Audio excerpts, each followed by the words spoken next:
The Indie Writers Club is brought to you by Publish Drive. With one click, self-publish your ebooks, audiobooks and print books to thousands of stores and libraries worldwide. And now you can start for free forever. Publish Drive's new free plan lets you publish your first ebook to 35 stores worldwide absolutely free. No subscription fees, no commissions. Keep 100% of the royalties. Get your titles online in just a few minutes at publishdrive.com. It's the Indie Writers Club with Cara, Claire and James Blatch. A place to relax, chat, learn and vent about life as an independent author. Get episode alerts and links at indiewritersclub.com. Now, here's Cara and James. Hello. Welcome to the Indie Writers Club. Who's talking? There you go. We take a week off and we're all over the place. Look who's talking. Go. Here you go. Is it you or me? Doesn't matter now. I'm James Blatch. I'm Cara Claire. Here we are.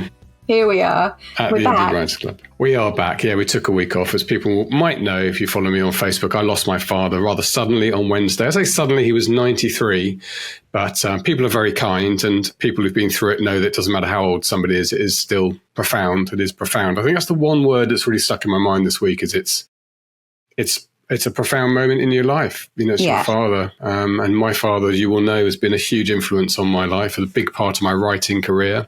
Yeah. And it's been hard, but I'm channeling for this podcast, and especially for the eulogy, which I'll have to do on Monday, the 6th of July. I'm channeling my father's stiff upper lip, because all I have to do, I was saying to Jill, my wife, I have to imagine him squirming uncomfortably if I start to get emotional. He was born in 1931, so he is that generation, but he was particularly so, so.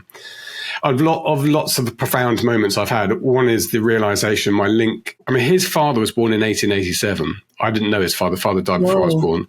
But 1887, and his father was born in 1855. I mean, that's three people going back to the middle of the 19th century. And that's unbelievable. It's now broken, but it was a lot of generations. So my grandfather... And my dad was lucky not lucky. That was a nice name, George, but his grandfather and great-grandfather were both George and in the army. That was a popular name. Yeah, that was a popular name. Yeah. But so it could not have happened in a better way for me. It happened quickly. I was there, which is both suddenly, I think I was in shock for a couple of days afterwards. Yeah. Got on with things quite normally, and it sort of hit me pretty hard at the weekend. But it will continue to hit you in waves for a long time. It's not a linear thing, is it? No, you're right. But thank you for doing this, and thank you for. Do you know what? My dad is 100%. So why are you off work? So I don't need to feel bad about it. He was somebody who was service duty bound his whole life, and I think I have a big dose of that. So and also I want to do this. I enjoy doing this podcast. It's a nice community. People have been very friendly, and I wanted to record it. Now, one thing I've discovered with AI, we talk about AI a lot. Mm-hmm. I've played about a little. I'm obsessed. As you know, I've been obsessed with my father's history his whole life. Last 20 years. Thank goodness he lived for the last 20 years after my mum died, because I spent a lot of time talking to him in a lot of detail, including recording conversations with him, how uncomfortable he felt during that, I can tell you. But I've looked at his photographs a lot. I love his old black and white photographs. Fantastic. And I've done, in the old days, I did a couple of colorization tests on them. They didn't really work out. Oh, my goodness. I did that for my grandparents' 60th wedding anniversary. I recolored their wedding photo, and they loved it, but it was pretty naff. When was that? A long time ago. Yeah, long time ago. I can tell you, probably in the last 18 months with generative AI and everything, it has come forward leaps and bounds. Really? I've been astonished how good the colorization is of these black and white pictures. So when we put the pictures up at the wake, I'm going to use these boards to show sort of different periods of his life. I'm going to use the color pictures because, the black and white pictures do have a certain aesthetic, but I'll, if you watch the video version of this, I'll put a couple of them up to give you an example, but I've been absolutely amazed. So if you've got old black and white pictures and you want to have a fresh take on them, it is. Yeah, I have so many. That would be so cool. Yeah, and I'm using a service called, let me switch across to it here. It's called Palette FM, and Partly you're used to the black and white pictures. And my brother's been posting those on the WhatsApp group, and he's saying, well, I like the black and white ones. And I do get that. But at the same time, it was colour, actually, when they were standing there taking the picture. Yeah. So what you're doing is AI is intelligence saying this is a desert, this is a Land Rover, this is a Royal Air Force uniform. It's worked all that stuff out. Mm. And you can have different hues to it. But I've been really amazed at that. So I don't know, also maybe potentially for book use, depending on how you do your books and putting stuff in there. Yeah, definitely. If you're a non-fiction person who has black and white photographs as friend Robin. Yeah. Honestly, I feel like there's a new AI tool or exciting thing coming out every 2 minutes at the moment. Every single day. Yeah. It will be the theme of our podcast for the next 5 years. Literally every single one. If you're not into AI and not interested. You can't not be into AI. I don't think there's anybody listening to our podcast who's not into AI, because we talk about it and quite positive about it. And also I just don't think you can escape it now. Like, even I updated my Instagram app yesterday, and now there's a little funny search bar that says search or use Meta AI. Mm-hmm. And there's it's sneaking in everywhere. Absolutely everywhere. It is. Yeah. And it's showing me what my dad saw at the time these pictures were taken in 1953 I think that's the beautiful in the desert. thing, isn't it? And I think I remember when I did the awful version for my grandparents as well, they found it quite emotional, because my gran had never seen a picture of her where her wedding dress, which was, she wore like a royal blue kind of wedding dress, because it all happened really quickly because my granddad was being sent away to war. So they only had a couple of weeks to get married. And she'd never seen a picture of herself where the dress looked that colour, and it was really emotional for them. So it's a beautiful thing, I think, to be able to do. Yeah, I think so. Now, I hadn't realised that my mum died 20 years ago, and my dad would have done. I mean, my dad looked after my mum through her illness and was brilliant at all of that, and he would have dealt with all of this stuff. I had not anticipated how much work suddenly happens. It is one of those things, isn't it, where you suddenly realise how much there is to deal with. And it's such a shame that there's not, a better way to deal with all these things, because you're trying to grieve it and process things at the same time. But then maybe that helps people, because it kind of gives you something that you've got to do, something you've got to focus on. I mean, sometimes it's hard. The worst bits for me have been, I've done a lot of stuff with Dad, and I've got him to write on the back of a lot of photographs, but there's still the odd photograph when your first instinct is to pick up the phone and double check something. And of course, that's the kind of profound nature of death, or the finality of it. Yeah. I registered the death this afternoon. That was sort of a process, but that was actually quite nice. She was very lovely. We had a meeting about the wake. I mean, effectively organising our wedding, in about a couple. I mean, in our case, we got nearly a month just with the timing of Christmas. And I seem to remember, certainly, we've had 2 deaths in my close family, and both of them were buried the next week. And that used to be the way. And now in the UK, it seems to be 3-4 weeks is kind of the norm. Yeah, it's quite a wait. And obviously you've got Christmas next week, then New Year, so that's going to delay it even more. Yeah. Anyway, I don't want this podcast to become just about me, but I am a sharer. I have always been a sharer, so it's good to share. And I guarantee there'll be people listening who are going through difficult things at the moment. Yeah. It's not just Christmas can be a difficult time of year for people as well. And when things like this happen, it's important to talk about it. So and when you're a kid and people say Christmas can be difficult, you don't really believe it. And you think, well, it's Christmas. It's happy. Everyone should be happy. Christmas makes you happy is what you think when you're a kid. It's like you can't possibly be sad because it's Christmas, because Christmas makes you happy. And then when you get older and this sort of thing happens, you realise how sad Christmas can be, because it's such a memory. And it seems to be a lot of people do seem to lose their lives in the run up to Christmas. I don't know why that is. Maybe it's the winter months or whatever, but it seems to be not uncommon. Yeah. Rather cruelly the case. Yeah, it does just make it more profound, doesn't it? And it's going to affect your writing and your creativity and all sorts of things. So it's something to be open about. Yeah, I've got a decision to make in the future. So Rob May is the character based on my dad, and 3 books so far have been set in his era. Very much a case of him helping me through me being on the phone to him to check things and get the little bits of life and detail you don't get in the textbooks, which have been great. And then him being the first draft reader, and he was quite a hard taskmaster on that. Yeah, I remember you saying he was Well, he wouldn't say anything like, well done, you've written a book, but he would say, no, there was a problem here and a problem there, which is great. That's what I wanted from him. But now I'm writing a book set after his sort of operational flying time in the 70s, and that's going to be a bit easier for me. My big question was whether I ever go back and write another book set in his era. Yeah. Take his character on. But anyway, I couldn't do that at the moment. Couldn't do it at the moment, but maybe in the future. But one thing I do want to do is get on with this book, which I've sort of fallen off the wagon a bit since mid-November. But that's. Well, I think a lot of us have actually.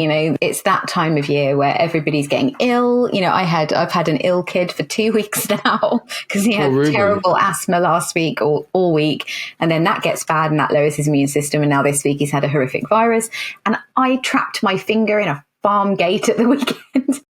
So that's a very whizzy, if you're watching on YouTube, because it's very whizzy, quite blingy sort of thing on the end of your finger. It looks like it's quite blingy. Like a massive paperclip. Yeah, pretty much. Just a massive padded paperclip to stop me from whacking it on stuff. And they told me not to type for 2 weeks. But obviously that's not going to happen. I'm just trying to keep this finger out of the way. Do you dictate? It's one of those things I keep meaning to do in case I get an injury sometime that means I'm not able to type. So I might have to bite the bullet and do it.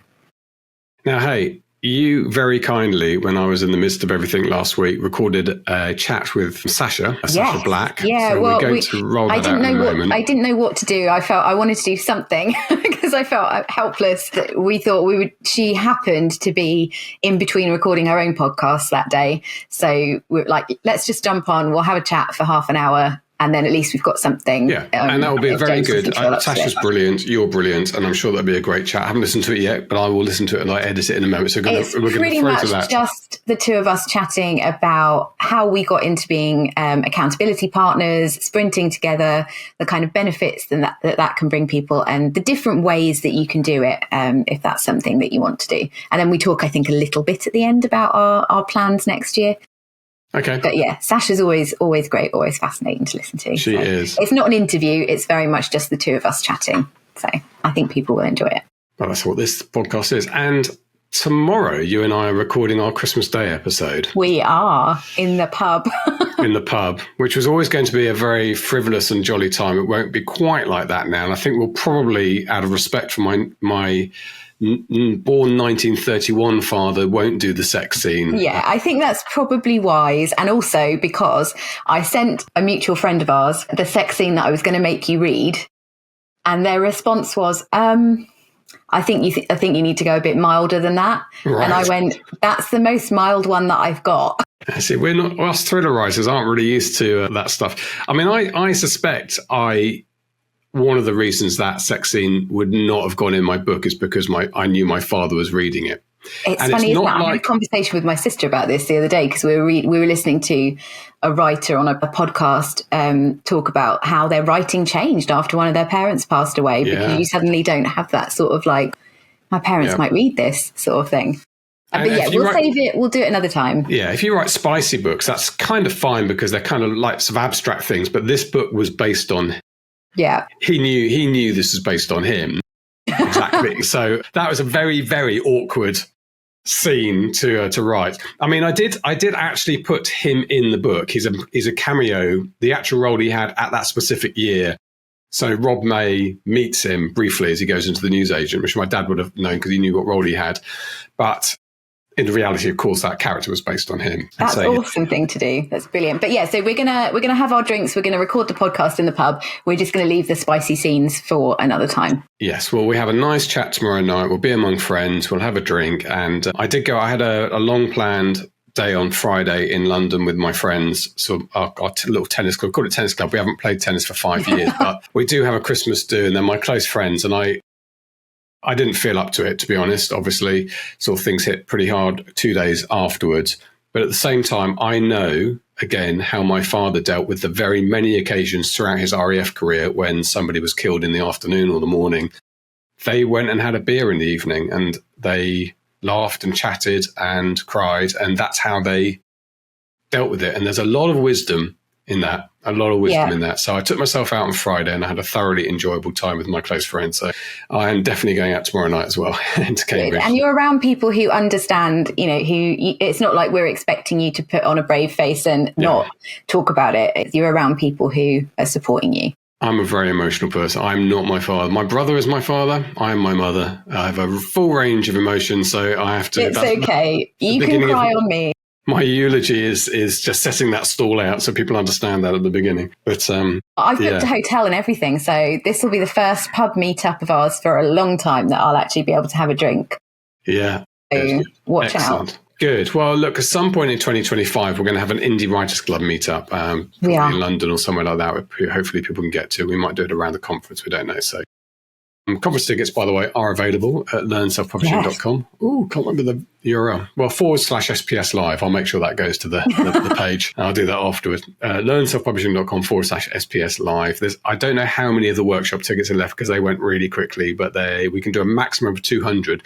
I mean, actually, you probably shouldn't do 200 because we've got the speakers and stuff, but I might be able to sneak a couple more in. But they will. I think we're down to the last 30, something like that, of the workshop tickets. Goodness. Wow. So if you're interested, I would run.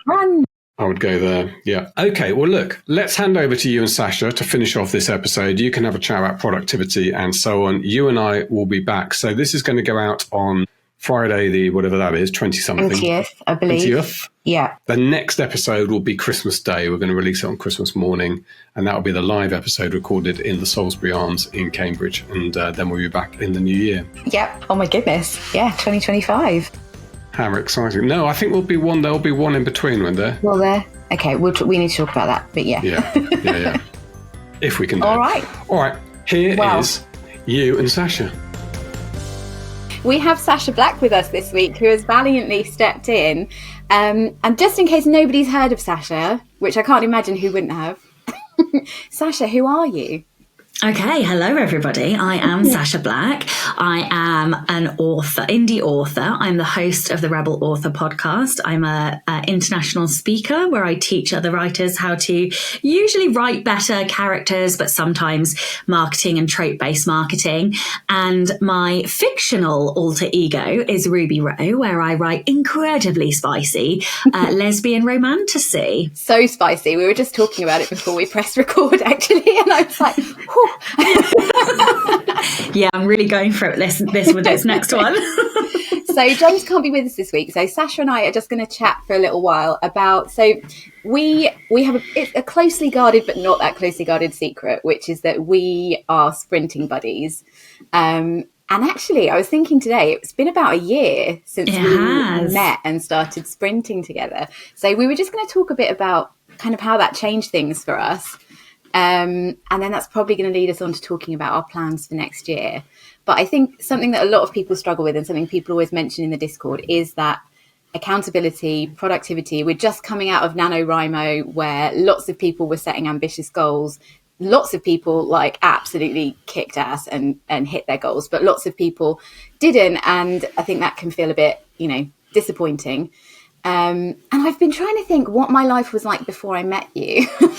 Terrible, darling. I think we both said, we don't know how to write without each other now. I have to say it is very difficult. Like if you are, and this is the hardest part of having just one person that you sprint regularly with, is that if your calendars don't align, it makes it really difficult. So It's great on the one hand when you are together, but when you're not together, it does get really hard.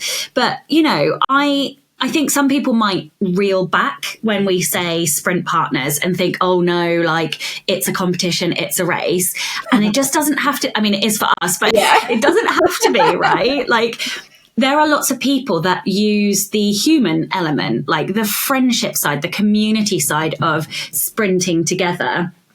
And they just use that time to be with other people, collaboratively doing the same thing. And that is a really lovely, almost found family feeling. Yeah. So there's that kind of body doubling aspect to it, isn't there? And this is something that I didn't discover for ages. I was definitely one of those people that didn't want to write with another person. The idea filled me with dread of having somebody else kind of watch my numbers tick up on the screen or something like that. So I think I had tried that before you and I started sprinting together, which was just in one of the communal rooms on Write, going in there and writing while other people were doing the same thing at the same time. But I didn't necessarily know those people. And sometimes there was a little bit of chat would go on in the boxes. So if you're thinking about trying it, Write's a great place to go because you can join the open groups and you don't have to have people who you do it with.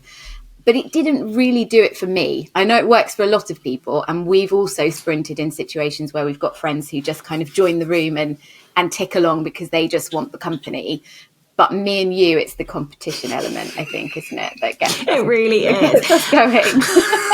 It really is. And like, what I find hilarious is that you technically don't have competition in your, like, as a Clifton strength. So I don't know if you guys have talked about Clifton strengths, but it has to be wrong. You're like one of the most competitive people I know. Mm-hmm. But I think what works for us is that we're fairly evenly matched. Like, it might be one day one of us wins all of them, then the other day somebody else wins all of the races, or some days it's 50-50. And I think that's what's quite nice, is that you're going to be pushed. Like, and that is one of the best bits about sprinting, is that some days one of you will turn up with zero energy and the other will turn up like pepped up to the eyeballs. and you kind of share that energetic like presence, and it lifts both of you up. And that's what I love about writing. And then some days you're both slogging through, aren't we? And some days it's like, oh my God, how was that 20 minutes? So should we talk about how we sprint? Because to start with, I think we did the kind of quite traditional, we're going to write for 20 minutes and see how many words we write. And then the winner, kind of gets the accolade of being like the one to have written the most in 20 minutes.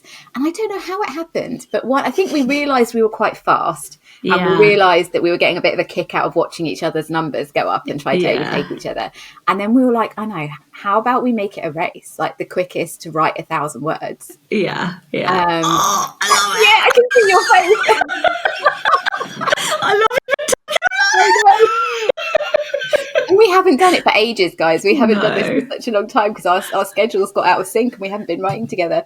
But I remember that first time, the high. I honestly felt high. I felt high on adrenaline. Yeah, I was just looking at my watch because my heart rate just spiked even talking about And we put on sprint music. Somebody said to me that we should stream this on Twitch actually because we've got like the sprint music that we play that's quite dramatic. Yeah, it is. I can put a link to that music in the Discord actually because it's such a good song to sprint to. If I listened to Spotify, I think it would be my number one song of the year. I might do that. I might have to change next year and do Spotify instead, just so that I can see how many blimmin' times I've listened to that song. Yeah, so we kind of press play and there's like an intro couple of seconds where we're like literally like cracking our necks. Yeah. And then we go for it. And I think, what's the quickest that we've ever done? I think it's got to be like sub 15. There must have been. There was a 13 minutes for 1,000 words at one point. And there was one day. So the thing I should say, though, that's quite funny is that when we've done this with a friend who writes slower than us, at the end of the day, we'll have the same word count. Yeah. It's just that he chugs along and writes slowly and steadily for 3 or 4 hours. Whereas me and you, maybe it's that activator thing with Clifton Strengths.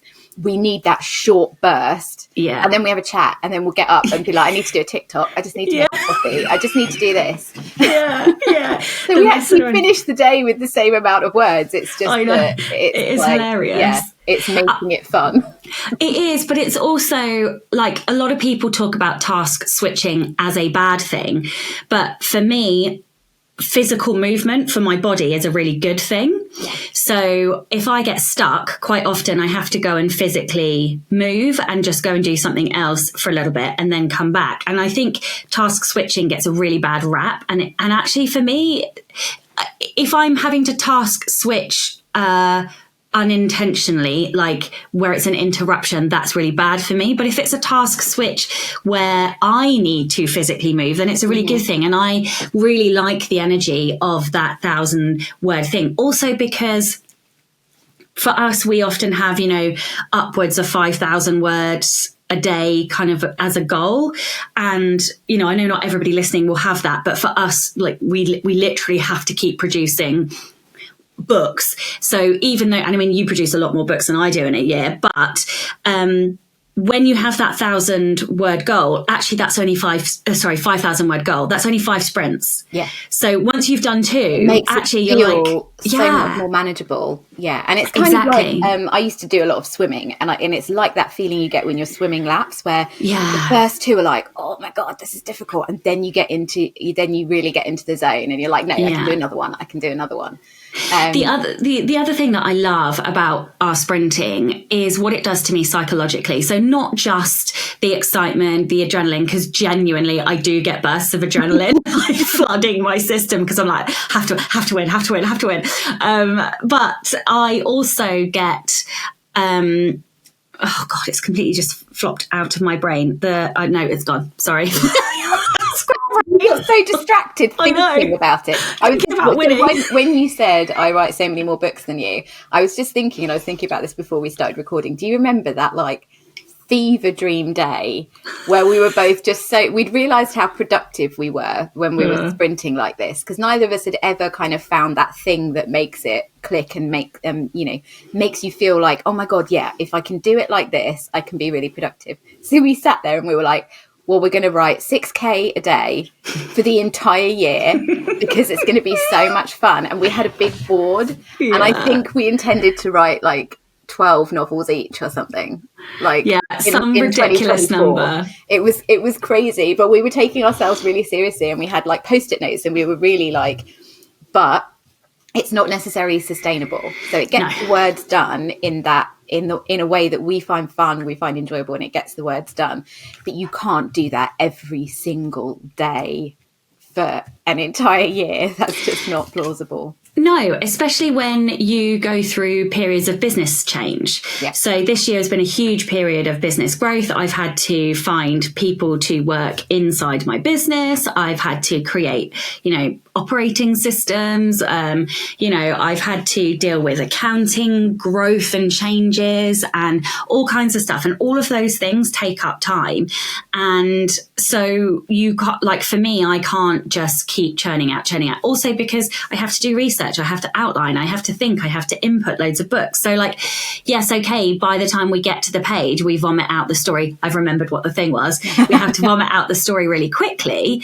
We don't have to, but that's what we do. But that's not, for me, I don't do that month on month. I just can't do that. But the thing that I remembered is that the reason this is so good for me psychologically is because if I write slowly, I write slower and slower and slower and slower. Why is that? It's because my inner critic comes out. I was thinking the same thing. Yeah. I have to write quickly because I have to write faster than my brain can criticize itself. And I think that's the thing about the sprinting and the competition element. So if the idea of the competition thing makes you go, it's not necessarily that. That's something that we get a kick out of. But putting the timer on it and forcing yourself to do a set amount of time, it removes your ability to keep going back and looking at your words again. You've got to just get on with it. And the number of times I've done a sprint and I've thought, oh my God, that was terrible. I had no idea before I started what I was going to write. I end it and I think, oh my God. And then I read it back and I'm like, oh, holy crap, that was actually pretty good. And that's the magic. That's the thing. If you need to get over that inner critic, and that kind of temptation to keep going back and tweaking and editing. Well, and so the other thing that I was going to say, and this is actually the same for both of us, we both hate editing. Yeah. We both love drafting and hate editing, which is why I think for us, fast drafting is really important, because we get our purest story out when we write like this. And both of us are very light editors. I edit more than you do, but neither of us spend weeks and weeks and weeks and weeks editing. Whereas I think somebody who much prefers editing to drafting, I'm not sure. Well, either they're going to find that fast drafting is productive for them because it gets them to the edit quicker, or they're going to find it's a nightmare and they end up, not being able to do the editing that they would normally do or whatever. Or they need to do more edits because it's come out kind of a lot scruffier than it normally would. So I think you're either going to do this because you want that kind of boost in productivity, or you're going to come at it from the angle of needing the body double, because we work in a very solitary way most of the time. And there are some times, like when we've been editing or if we've been writing scenes where I'm like, oh, I'm going to have to go in and out of my draft here. Like I can't really sprint this one. We've put each other just on Zoom on mute and done the body doubling thing, which a lot of people go, what even is body doubling? So it's kind of it's an ADHD or neurodivergent term, which is just having somebody there while you're doing a thing to make you do the thing. Yeah. And I don't know why it works. Like there's an explanation somewhere, I'm sure. But yeah, and it's like just knowing that that person is showing up for you, so you show up for that person, is the thing that I really like. I mean, I need a body double if I have to pack a suitcase. Like I can't pack on my own. It just doesn't happen. But I don't want that person to say anything. I just need them to sit there and exist in the same room. Yeah, exactly. And I mean, like this week I had all sorts of awful admin to do. Like some of it was life admin, some of it was work admin. And you were just like, okay, let's body double, and just sat there on mute.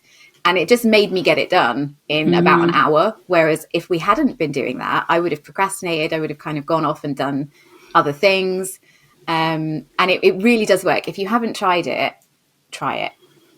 Yeah, I totally agree. I feel like it's one of the things that you should put on your to try list for 2025. Yeah. So speaking of 2025, and you kind of hinted at it with the fact that things have shifted a lot this year.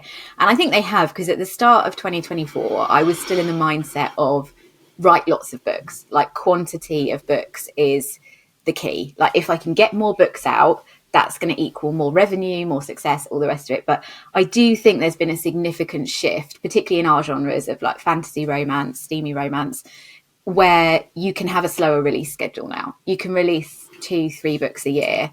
And if you spend a shit ton of time actually marketing those books, you can be successful with a slower production schedule. So do you want to run us through some of your plans, unless they're top secret? Well, like the big thing for me, and I only have 3 goals for next year, but I mean, under them, there's lots of sub goals. But the biggest thing for me is to get ahead creatively. And by that, I mean, I want to be a year ahead of my publishing schedule, which I think is wild. A year ahead. Wow. That's what I'm aiming for. Yeah. And I'll tell you why. There's a few different reasons. And it's like the antithesis to how I started as an indie, which was rapid release, get it out as soon as it's finished, push. And I don't know if it's a symptom of the type of business model that I'm running now, but for me, the slower build and that time is much more important for the marketing. So if I have 6 months in advance, at least, I stand a chance of being able to do a simultaneous format release. So by that, I stand a chance of my audiobook publisher being able to get the book narrated, produced, and on pre-order in time for my physical and ebook launches. It would give me the chance to do ARC campaigns, like potentially physical ARC campaigns, because it takes time to print books, it takes time to mail books, it takes time for those people to read the book. That you're looking, those 3 things is like 3 months anyway. So you need to be so much further ahead. And I think it's funny because obviously that leans more towards a traditional publishing model. I was just going to say the same thing. You took the words out of my mouth. It's almost like indies and trad are coming like together now, because trad have picked up on the fact that they need to be a bit faster. Like I remember the second Rebecca Yarros book, Iron Flame, that came out so much. Like normally in trad, that would be at least a year after the first book that would come out, and they pushed it, and I think it was only about 6 months, which is unheard of in traditional publishing for exactly those reasons. Print runs, all of that kind of stuff.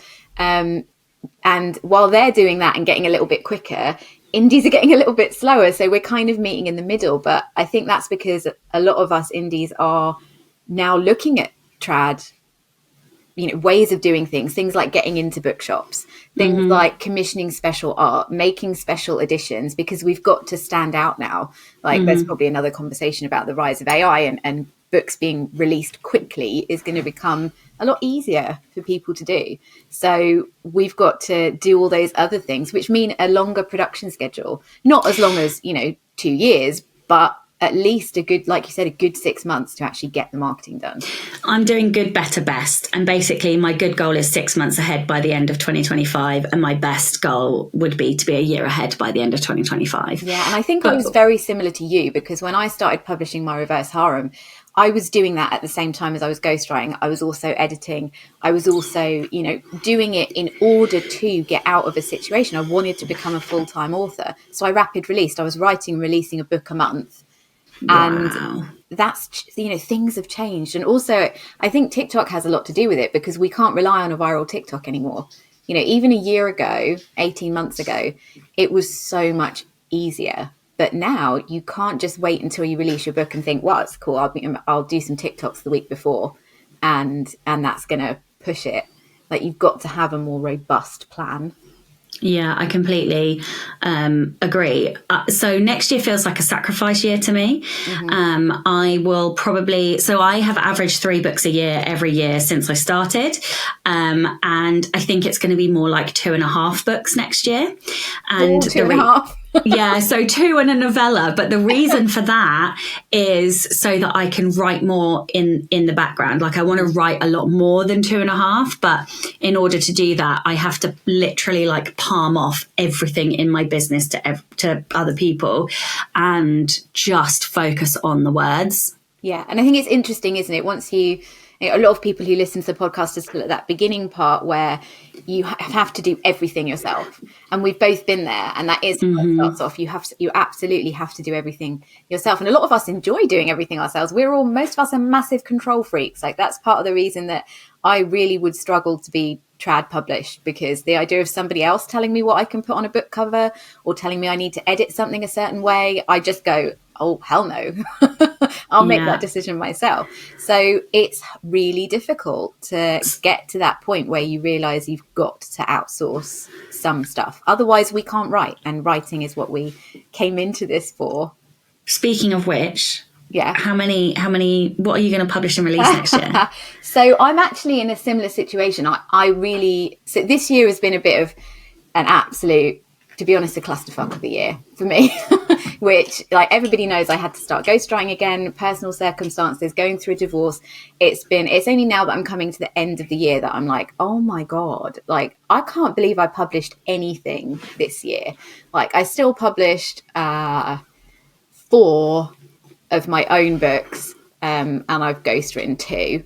So, but I don't want to ghostwrite anymore after next year, or at least have another massive pause to make sure that I'm, back to being able to do things myself. And yeah, I want to be much slower. So I have the second in my Matthew Vampire series coming out in February, which I'm going to make a duet, because I've just realized that I can't keep writing. Like, activator in me, I need to be moving on to the next thing. I get new story ideas, and then finishing a series is tough for me. So it's going to be a duet. It's going to finish in February.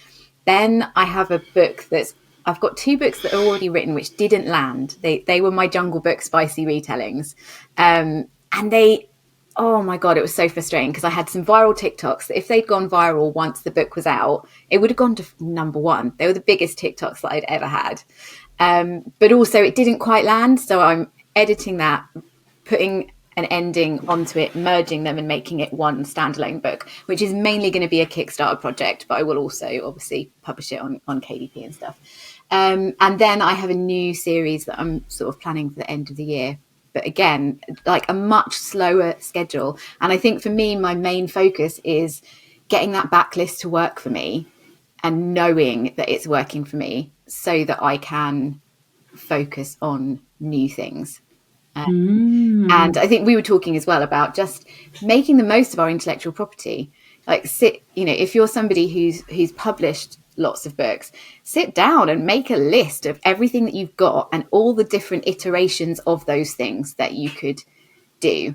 Kickstarter editions. And when you've done a Kickstarter, you usually have commissioned artwork. You can use that again in different ways. So I'm working on different things on my Shopify store, making sure that I've got some German translations coming out, like all of those kind of things, which this year I've just let slip. Like, it's really been keeping my head above the water and pedaling this year. So it feels really nice to kind of look and feel like I've got a calmer schedule ahead. But, check in June and I'll probably be sitting there like a nervous wreck again. No, absolutely. What do you think we're going to see in the industry? My cat's joining in, scratching the pole, if you can hear it in the background. I mean, I know that a lot of us are talking about trying to crack the bookshop thing next year.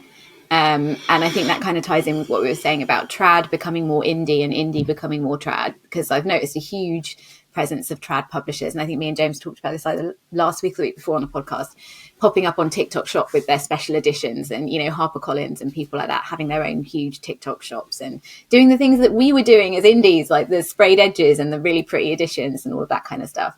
So I think there's going to be a lot of us really trying to crack that print thing. And it's a difficult one. It's difficult because it's a toss-up between print on demand and slightly higher prices and trying to do a print run.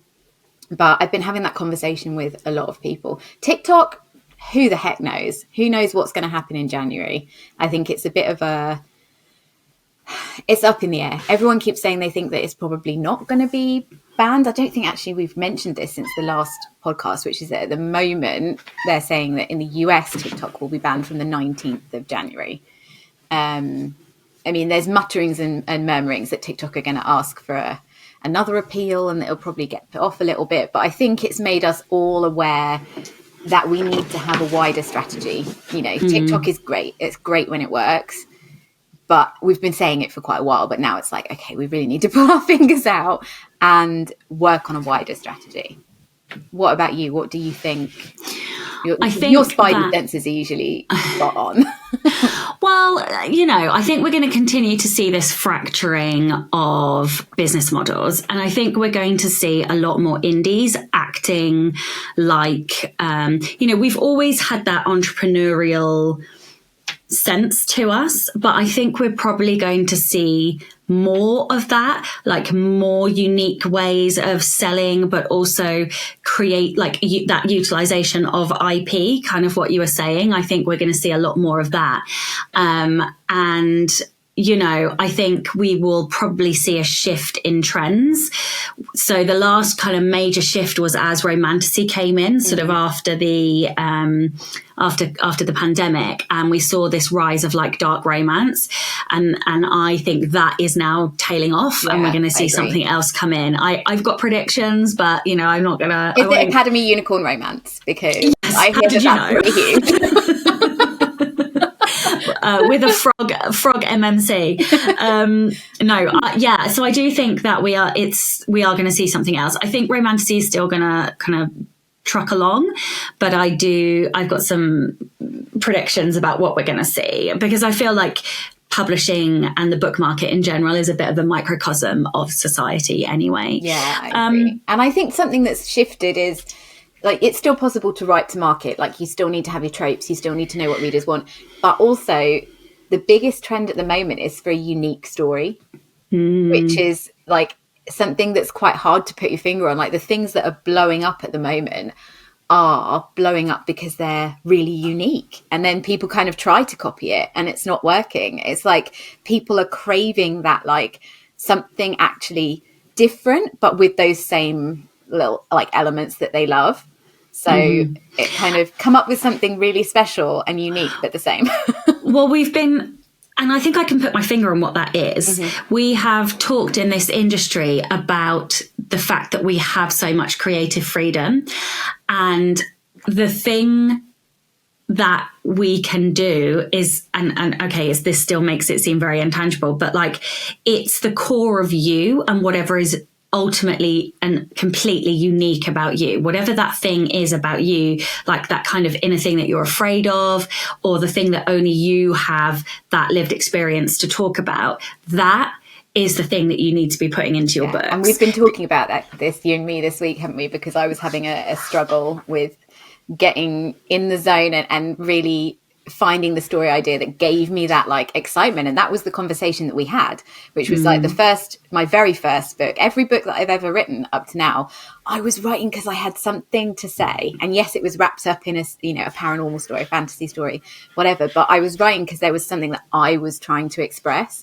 And I think with, AI and things like that, and the way society is changing, people want that human connection. And that's the thing, that uniqueness that's the reason why that people are grabbing onto it. Right, and let me go deeper on that, because, and I don't know who says it, but there's some kind of phrase that I'm absolutely going to butcher. But the more specific you are, the more universal it becomes. Yeah. And so that's why I'm saying, like, choose something that is so uniquely you, because that level of detail and emotional experience will feel like you are talking to that reader. And I was thinking about, so my vampire books were all about not feeling like you're enough. And that is kind of everything that I've gone through in therapy and talking about with my coaches this year. And so it's such a uniquely me experience, but it's my lived experience. And so even though like the stuff that happens in the book isn't me, that thematic manifestation of not feeling like you're enough is something that's so viscerally emotional and like, real to me that it then felt real to everybody else. Yeah, and even if that's wrapped up in other characters and a fantasy story and magic, people are still going to recognise that. It's like one of my favourite quotes about reading, I think it's from the History Boys, and it's like, it's that feeling as if a hand is coming out from the page and touching yours and holding your hand and being like, I feel this too. And it's that moment where you realise like, oh my God, something that you feel is so specific to you, so totally unique to you that no one else has ever felt. And actually someone else has, because they're putting it in this book, and recognising your own story and elements of your own story.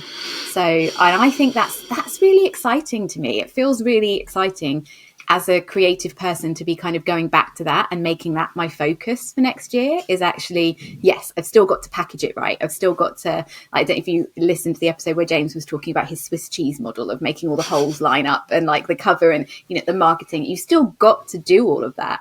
But being able to focus on the story and telling a story that I want to tell instead of trying to kind of reverse engineer it and make it fit into a box feels really, really, really good. Yeah. Okay. I have one last question for you. Yeah, go. What have you asked Santa for? You know what? I haven't asked Santa for anything. What I'd really like is a spa day. A spa day where I'm not allowed to take my phone or record any TikToks. I love it. Either that or a new Remarkable. I would like one of the new Remarkable tablets. Oh my God, they're amazing. I don't think Santa's going to bring me that. What about you, Sasha Black? What have you asked Santa for? I asked for a 5-year diary because your answer is so much more professional than my spa day. No, I mean, well, it's not. God. So I have a 5-year. I mean, I'm probably not allowed to say naughty words on here, but I've got a 5-year. Okay, cool. My 5-year diary says "fucking brilliant" on it, and so inside it this year, I've tried to put a win or something I'm grateful for every single day. I mean, I've missed out days and missed out months, but I've actually really enjoyed doing it. And so I started on the 1st of November last year, and so over the last couple of months, I've gone back and seen things from a year ago, and I'm like, oh my goodness me, I love this. So I wanted to take it a step further. Like, I really struggled to sit down and force myself to write a journal, but I know that I have a lot of thinking strengths, and quite often I do process by writing. But the concept of physical writing in a journal every day was really overwhelming to me. So I was like, well, if I get a 5-year diary, it's only like one paragraph. Like, it's a really small space to fill. Yeah. And actually, I could do that. So that's what I'm going to do. And I'm going to put like in this time next year and see if you've managed to do it every day. Yeah. But the other thing I'm going to do is I brought a load of stickers and washi tape and stuff. And so each day I'm going to put like a small strip of washi or a sticker that kind of represents the emotional theme. She's obsessed with stickers. Obsessed. I actually spent an embarrassing amount of money on a website that I'm not going to mention the other day buying stickers. So yeah. Okay, I feel like this was not meant to be a confessional. Thank you so much for standing in. You didn't do any of James's accents, impressions, or dodgy dad jokes, so I've let the side down. Sorry, James. So thank you so much, and we'll see you soon. Bye. Sign up for episode alerts at indiewritersclub.com. Come and chat with us at our exclusive Discord server at indiewritersclub.com/Discord. Or join our Facebook group at indiewritersclub.com/Facebook. And you can support the podcast at indiewritersclub.com/support. And don't forget to share your weekly word counts, because no matter what you've achieved this week, we're here to cheer you on. Thank you for being part of the Indie Writers Club. The Indie Writers Club was brought to you by Publish Drive. With one click, self-publish your ebooks, audiobooks and print books to thousands of stores and libraries worldwide. And now you can start for free forever. Publish Drive's new free plan lets you publish your first ebook absolutely free. No subscription fees, no commissions, keep 100% of the royalties. Get your titles online in just a few minutes at publishdrive.com.